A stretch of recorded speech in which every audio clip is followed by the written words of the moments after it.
Hello, everybody. Happy Thursday. Welcome to Popcorn Planet and the next Diddy trial update.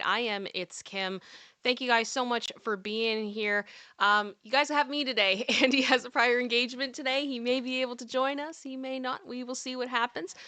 But wow, do we have a lot of updates to get to today regarding the Diddy trial. I hope that everything is good, that we were all doing well. Thank you guys all so much for coming in. Please make sure you have hit that like. Please make sure you've hit that subscribe. And hello to anybody listening on the podcast. I'm going to do my absolute best to let you guys know everything that I'm reading. Going to try to make sure that I'm prefacing, when I, or prefacing, I guess, who's saying what. We got lots to go through today, and we are just going to dive into it because, oh my, oh my, oh my, oh my. All right, so I got my handy dandy notes over here. And let's start. Let's start. So, today is day 17. At the very beginning of the day, tensions had been simmering ahead of the expected testimony from the anonymous witness, Jane. So she's not being referred to as Jane Doe, she's being referred to as Jane, who is a former girlfriend of Sean Combs who claims that he hurt her. Now, the judge warned those in the courtroom that they are not to document the next victim in any notes or images. So, to be clear, the image we have in the thumbnail is not of the individual, and we are not going to be identifying this person at all. And we are not going to be talking about their appearance if anything comes out whatsoever. And I really would ask everyone to please do not start trying to guess who the person is or saying their name if you think you figured it out. This is a really important thing to the feds, and it is starting to affect creators. We have seen certain creators kind of almost get called out in court, not by name, but we know that the courts are watching and we want to do the right thing by them. So please behave in the chat. Also, Justin Combs and Janice Combs were spotted in court this morning. So Janice is back again with her catwalk. And thank you to that surprise witness. Thank you for the raid. Welcome to all of you who've been watching her all day, same as me. It is good to see you all. So the day started off with Bana returning. And Bana, if you don't remember, was Cassie's friend. She's a fashion designer. Cassie and her did a lot of substances together. And Bana was the one who claimed that Diddy held her up over a balcony by her chest and threatened her life and then threw her into patio furniture. And it was really, really not good. And yesterday's cross of her was pretty brutal. Bana had some, what I would say is inconsistencies, but because she also had immunity, it was really important that unless she knew 100% what she was saying was true, that basically she said, I don't remember, I don't recall, is how it's been kind of explained to me. So there was a lot of that yesterday, and some of that did continue. So the defense was pressing Bana about why she continued to correspond with Cassie about substances the weeks after the balcony incident. So Mr. Combs' attorney said, you are still doing substances with Cassie or texting Cassie about them? Said Comey's attorney. According to you, Mr. Combs threatened your life a few weeks before that post, right? Weren't you scared to do that? And Bana responded, I guess not. Combs' lawyers continued the same strategy as Wednesday, calling into question Bana's memories of the 2016 dangling incident. The attorney pointed out that she had previously said that Cassie witnessed the incident, and Bana responded with, I don't recall. The defense pressed Bana over what she admits was a false claim in her attempts to sue Sean Combs over the balcony incident. Bana subsequently hired an attorney, we talked about this yesterday, Tyrone Blackburn, who filed a letter of demand that Combs grabbed her chest so hard during the attack that it left bruises. Bana has said that this detail was false and later fired Blackburn, but on cross-examination she was asked why Blackburn continued to represent her in at least one more meeting with the government. Your attorney Tyrone, this is the attorney, stated that, I'm going to say essual story, but you kept that even though you knew it was a lie, said the defense attorney. Bana responded, sorry, it's really hard to commit to that whole sentence because there's parts of that, because there are parts that are true. So it was almost like she was saying, like, kind of, but not really. Combs' defense returned to a common refrain again with the cross-examination of reminding witnesses that they kept socializing with him, even after claiming that they had been victimized. Bana admitted to the defense lawyer that she had shared what I'm going to call a rolled substance with Combs following the balcony incident. And although Bana insisted that she was trying to maintain some distance, um, she maintained that she was trying to get some distance from Combs. She said she continued to hang out with him because she was trying to be cool with him. So, I understand that, right? You don't want to upset him at this point. I don't blame her for that whatsoever. I do see the support coming in the chat. Thank you guys so much for that. Please keep it coming, but I do have to focus on the recap and then I will get to all of your comments. Thank you so, so much. And I know, mods, you guys can share the appropriate links in the chat.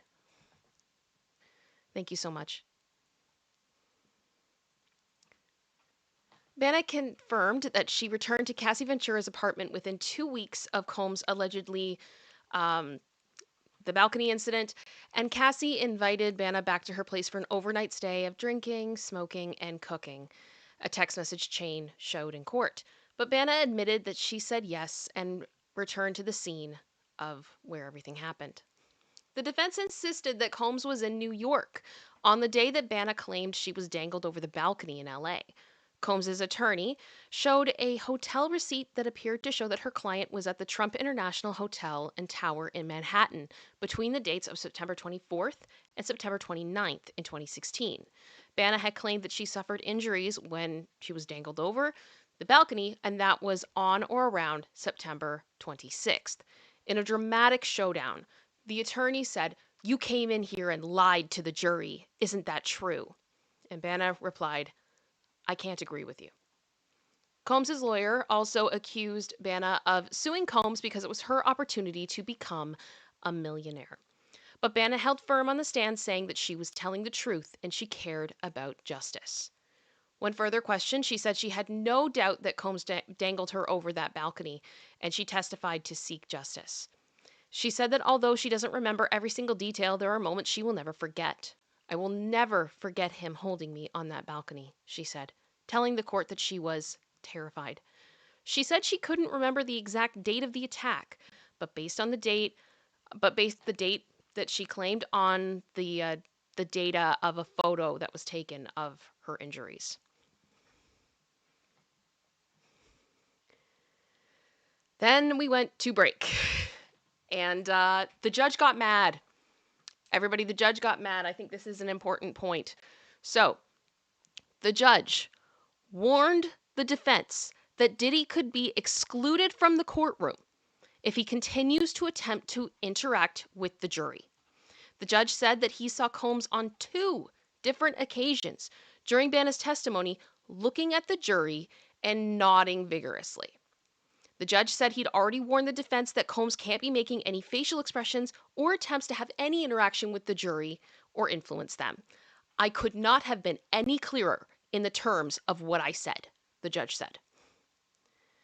"Well, there was a line of questioning where your client was nodding vigorously looking at the jury," the judge said. During a sidebar, the judge said he saw Combs doing it a second time. "I looked and I saw your client looking at the jury and nodding. It is absolutely unacceptable," the judge said. He asked the attorney, Mark Agnifilo, Costco lawyer, hello, "Is it going to happen again?" Agnifilo assured him it wouldn't. "It cannot happen again," the judge said. "And if it does," the judge said he will let the government make an application to give the jury an instruction on the issue that it will consider more severe measures, such as excluding Combs from the courtroom. After the rebuke, Combs sat with his arms crossed and his chair pushed back from the defense table. Now, court artist Jane Rosenberg, who has had her eyes and binoculars on Combs for more than a month, tells NBC News that Combs had been making facial expressions at the jurors since the start of the trial. Combs had been attempting to interact with various members of the jury, both affirmatively and negatively, depending on the testimony, Rosenberg said. Several NBC reporters and producers have witnessed the same. So this whole thing about jury conduct and all of this is definitely becoming a lot more important, and the judge is trying to get control of this again. Now, before the next witness came in, the assistant U.S. attorney, Christy Slavic, I believe, reviewed a screenshot of a text message thread between Christina Karam, I'm going to say another one, Diddy's former chief of staff, and Cassie Ventura. According to the metadata, the photo was taken on September 30th of 2016. So it was like a screen cap. And Ventura texted Coram, "I just found out some crazy ish." And Cassie said, "He came into my house while my friends were here. We were all sleeping and they woke me up because he was ringing the bell crazy at 3 a.m. And when he came in, I went to my room and he went at Bana and put his hands around her throat and then dangled her feet off the balcony. This is crazy." Cassie then said, "I have to stay away." This screenshot was recovered from KK's phone, which was seized at a Florida airport on March 25th of 2024. So there has been some dispute about Bana's testimony about whether or not this incident happened. His team is saying, no, there's no way that this could happen because he was in Manhattan. She's saying, I don't know the exact date. I remember parts of it more clearly, but I know that it happened. Here are my pictures of my injuries. I went to a chiropractor, all that stuff. And now we have this text message from Cassie to KK confirming that indeed this did happen. Then we had Enrique Santos. Now, I thought Enrique Santos was like a host. I had heard that he was a radio host. Not the same one. Enrique Santos is an investigative analyst for the U.S. Attorney's Office, and he was called to the witness stand. He's an expert he's an expert at pulling data from cell phones, tablets, and other devices with GPS technology. Now, Santos only testified briefly. It was very fast. It was like blink and you'd miss it, about extracting data from cell phones, including deleted messages. And then that included this text message between Cassie and KK. He also spoke about validating messages from the phone of Jane, an anonymous witness who dated Combs beginning in 2020 and was about to testify. Santos has explained how he extracted and recovered emojis and WhatsApp stores data and at what point a cell phone deletes its underlying data. At least 2/3 of the messages on Jane's phone had been deleted, but most of it had been recovered. And then we came to the moment we've all been waiting for. Jane taking the stand. We have been warned that Jane may be on the stand for up to 6 days. I wouldn't be surprised if it's more, the way that the defense has been cross-examining people. So we've got quite a story to hear from her today. I will say there's parts of this that do become a bit explicit. I'm going to do my best to use code words because, hello, YouTube human reviewer. I do my best to make sure that we are following your community guidelines because we care about this platform. We would like to stay on it, and we're going to try to be as appropriate as possible. So off we go. Jane takes the stand. The government called its next witness, Sean Combs' former girlfriend, testifying under the alias of Jane to protect her privacy. Her testimony is considered some of the most important at this trial, and she's expected to be on the stand for several days. Jane says she met Sean Combs on a trip to Miami in 2020. Combs was dating one of Jane's friends and paid for Jane to come along. When Jane first met and flirted with Combs, they came up with code names for one another. She said, "We exchanged numbers." And that's when we said we should have nicknames. And he said Bert and I said Ernie. So a text message exchange was introduced between the two of them where they say, "Hi, Bert," and "Hi, Ernie." Of course, those are the best friends on Sesame Street. So poor Sesame Street. They've been through enough recently. My goodness. I will say to the chat, please do not speculate who this person is. There have been a lot of rules with this from the Southern District of New York, and we want to abide by those rules. Please be cool in the chat.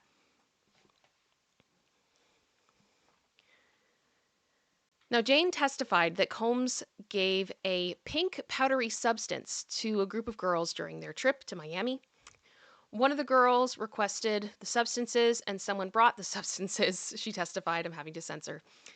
Jane said she then walked with Combs to the studio where they encountered another man and saw more substances. Jane said she asked if they were safe. And she said, I remember both of them looking at me kind of like they gave me this look like, yeah, it's the best, she said. Jane said Combs took the powder back to the pool and gave it to the girls. Jane was drawn to Sean Combs pretty instantly. She testified this afternoon. She described the feeling of being conflicted in their initial encounter since Combs was dating her friend at the time. On the final evening of her visit to Miami with that friend and others, she said Combs invited the group over to his home for a movie night. And at the movie theater in Combs's home, Jane and Combs texted covertly. She described the defendant, much like many witnesses have in this trial, as larger than life. He had a big personality, super charming, and the pair began dating soon after the trip, after Jane's friend moved on to a new partner. Then in early 2021, the two had their first date. A 5-day long trip in Miami. Has anybody ever had a first date that lasted 5 days? That's a lot. She said she fell head over heels for the music mogul. Lots of love. Made love. It was just amazing, Jane said. I remember it like morning time and we just decided to go for a walk on the beach. She revealed that she had dated someone that he knew before and that her child's father did not get along with Sean. Again, please do not speculate. Jane says that Diddy went on a trip with her to Turks and Caicos and the Bahamas for her birthday. There, they did what we're going to call X 10 times throughout their 9-day vacation. Combs also wired her $10,000 at the end of the trip because she spent so much time away from her job as an influencer. She said his assistant, KK, another one, was there along with a chef, photographer, butler, and a barber. They spent about 15 days on the trip. Jane says she remembered so many lovely things about this trip and that she and Combs spent a lot of one-on-one time together. Jane testified Diddy gave her a bracelet that said love on it while on this trip. Jane and Combs, so they took the substances multiple times. She had previously only used substances twice in her life. The first time Combs gave her X, they were relaxing in the pool. So he was holding the substance out to her and said, here, take this, or something like, this will be more fun. And shortly after she took the substance, she fell to the ground on the beach and had a reaction. She said, I was just walking down the beach with him and it hit me and I fell to the sand. My body was just convulsing and I was screaming and I said, someone help me. His butler and KK tried to help. Combs offered Jane $10,000 at the end of this trip because she'd been away from her work for so long, and he wired her this money. So there is record of the money being sent. Now, while his ex-girlfriend testified about him, Combs had periodically looked over his shoulder towards the jurors. And he did so as the woman using the alias Jane described Combs giving her large cash gifts and peeked again when she detailed the reaction to the ex. I wonder if the judge is going to do anything. We'll see. Jane said that the ex made her feel relaxed. Sorry about that. Relaxed, euphoric, and actual. It enhanced touch and sense, and it made me feel even more loving and flirtatious with him.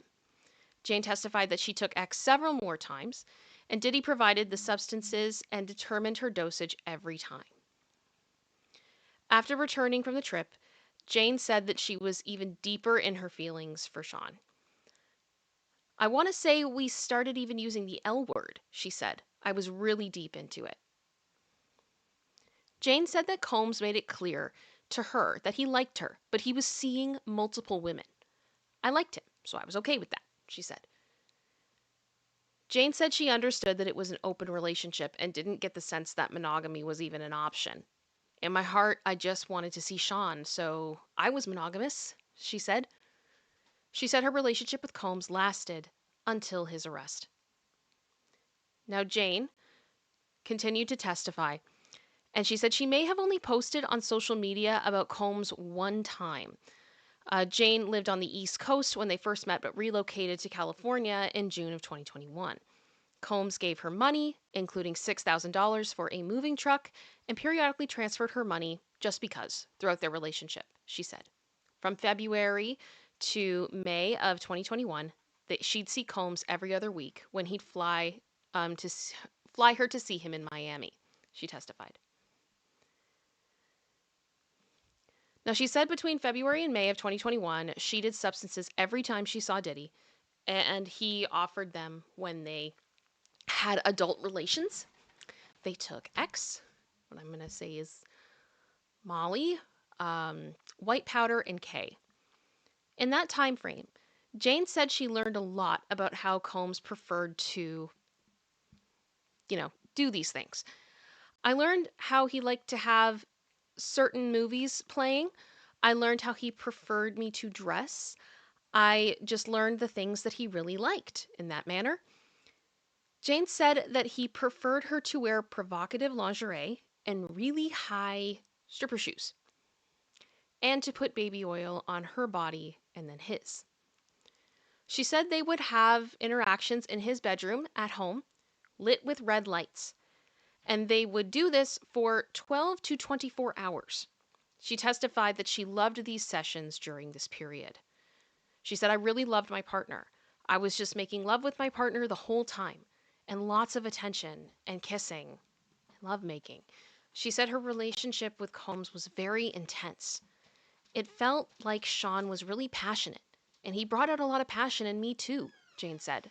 And the way he would compliment me and be so into me, and just really liked enjoying one another. Now, at this point, she dropped her head and started dabbing her eyes with a tissue.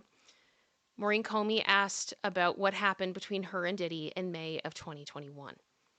The two had been awake for many hours in his bedroom in Miami, having interactions and taking substances. Combs was asking Jane to fantasize about being with other men and asked if she'd wanted to do that.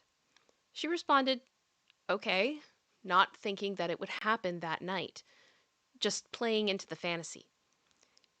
But Combs was quickly on his phone, telling her, we can make that happen tonight. And Jane said she was taken aback, but again said, okay. Asked by Comey why she responded that way, Jane said, because my partner was excited and it was already happening. Within a few hours, they were in a hotel suite in Miami, Jane testified. Combs' assistants were bustling around, setting up a room with red lights. After the assistants left, Combs told her to relax while they wait for a man to come. Combs told her that he knew the guy, and he was really nice. Jane testified that she was super nervous and still on the substances that she took earlier that night, and Combs went to greet the man when he arrived and eventually called Jane to join them. Combs told her the man, Don, was from the service Cowboys for Angels.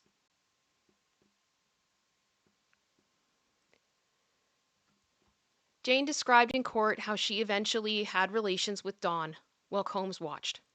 Don left after the two did this. After Don left, Jane said that she and Combs had interactions, and she recalled they were really happy.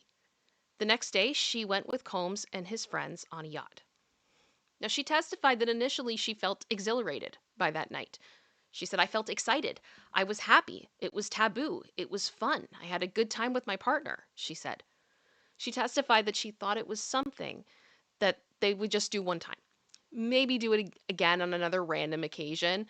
I truly felt that night just opened Pandora's box in the relationship, Jane said. It just completely set the tone for our relationship moving forward. She said that night opened up a door that she was unable to shut for the remainder of their relationship. Maureen Comey asked her why she wanted to shut that door.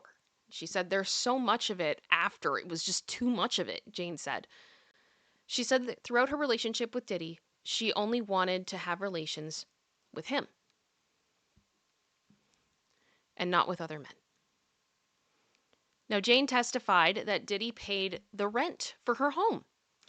When she tried to tell him she didn't want to do anything with other men, Combs would say, "Well, if you want to break up, that's fine," and then said that he wouldn't pay rent for a woman he wasn't seeing. Jane testified that she wasn't trying to break up in those conversations. She was just trying to stop having interactions with other men. "I felt frustrated," Jane said, adding that she felt obligated to perform these nights for him. When asked why she felt obligated to continue the encounters with Combs and other men, Jane said, "My feeling of obligation really started to stem from the fact that he was paying my rent." My goodness. Yeah, please respect the mods, everybody in the chat. Listen to them. Jane testified that it was pretty unpredictable when she would see Diddy. He would sometimes notify her the day of or the night before. Jane said she made sure she was always available to see Combs by arranging proper childcare and keeping her hair and nails done for him. She testified that Combs preferred her to have straight hair and light-colored nails. We've heard the nails before. She testified that Combs preferred... Oh, sorry. Yep. Jane and Combs called the encounters with other men debauchery or hotel nights. Jane testified that she and Combs had a hotel night every single time she saw him between May of 2021 and October of 2023. The two were on a break from October of 2023 to February of 2024. Jane testified, and she said that we had some time alone after a hotel night with another man, but she felt like it was a hotel night the whole time. When asked what percentage of the time that she had relations with other men while in the relationship with Combs, Jane responded 90%. She said she repeatedly told Combs that she did not want to do things with other men, but would eventually relent. "I was agreeable because I wanted him to be happy, to turn him on, to satisfy my partner," she told the court. Jane said that her relationship with Diddy affected her ability to work and make income. She said, "I would say that when I was with Sean, I was really consumed by him. I was really consumed by Sean." She testified that she made sure she was always ready at a moment's notice, and the money that she made, she did make some money through social media, but Jane said, "My presence on social media really declined after I prioritized this relationship." Combs would periodically give her money, and amounts ranging from between $5,000 to $10,000 if it was cash. Combs would wire her money if it was a larger amount. The most he ever gave her at one time was $20,000 when she told him she needed furniture for her home, which he also paid for. At one point, Jane proposed the idea of doing an OF account. Fill in the blank on that one. I think we all know what that stands for. Now, she said her friend made $4 million in 1 year on the platform, and she thought she could be successful posting content like bikini or lingerie or nude photos. She wasn't planning to post any adult activity, she said, but Combs was hesitant and told her to wait. Now, Jane testified that between May of 2021 and October of 2023, she had hotel nights with Sean in Los Angeles, New York, Miami, and Turks and Caicos. Jane usually described that her travel arrangements, or discussed her travel arrangements with Christina Coram, KK, another one, and also his travel agent and one of Combs's assistants. Combs paid for the travel. Their times together typically followed a pattern, Jane said. The hotel room would be decorated with red lights, music, and bed sheets covering everything. She also said the linens covered everything because of his obsessive use of baby oil. Just give me 1 second, guys. I just want to make sure I've got everything queued up properly here. Right. I think we are getting towards the end of my notes here. Now, she did disclose at this point that when they had their hotel nights, he would use 24 bottles or more of oil per night. Per night. So at least 24 bottles. She further elaborated on other details of how the nights would progress. It got quite explicit, and I really don't think I I can explain all of that, but it does sound similar to what we have heard previously of what Cassie has reported happened during their FOs. And with that, the jury was dismissed. Now, they were informed today that it's possible they're going to be staying later. So it was originally supposed to be that court was going to be from 9 to 3. Then it kind of got extended to 9 to 4, tentatively, depending on what was going on with the witness. And now the judge is saying 9 to 5 for sure tomorrow and possibly moving forward. So that means that our recaps may be getting pushed because I can't start a recap if the court, is still in session. It makes that really, really difficult. I'm going to continue watching this because I wouldn't be surprised if there's more fallout with what happened with the judge being upset with Diddy today about the jury. And I think we're going to be seeing, like, obviously, we're going to be seeing a lot more from Jane over the next number of days. And I can only imagine how much evidence is going to be brought in, how many arguments there's going to be about that. I'm just anticipating at this point. So we're going to do our best to keep you guys posted. As I did today, I'll put up the live stream and I'll put things in the chat just saying, we're waiting for this to finish and whatnot so you guys can stay up to date. But if you are listening on the podcast as well, thank you so much for watching me today or listening to me today. I do really appreciate your support and you being here and downloading everything and listening to us. And I will say I am going to, we're going to stay live for a few minutes, guys, but I am going to wrap up the recap here. So stay tuned if you're still watching. Thank you so much. Please make sure you have subscribed, that you've liked all of the things that you can do to support the show, whatever platform you're watching this on. If you've enjoyed my content, you can subscribe to me. I have my own channel called It's Kim. And I have a link tree, and I'm going to ask the mods to share that. So if you want to follow me on Instagram or subscribe to me on YouTube, or if you want to throw me a tip on PayPal, all that good stuff, that'll all be available to you. And thank you guys so much, and we will see you in the next episode.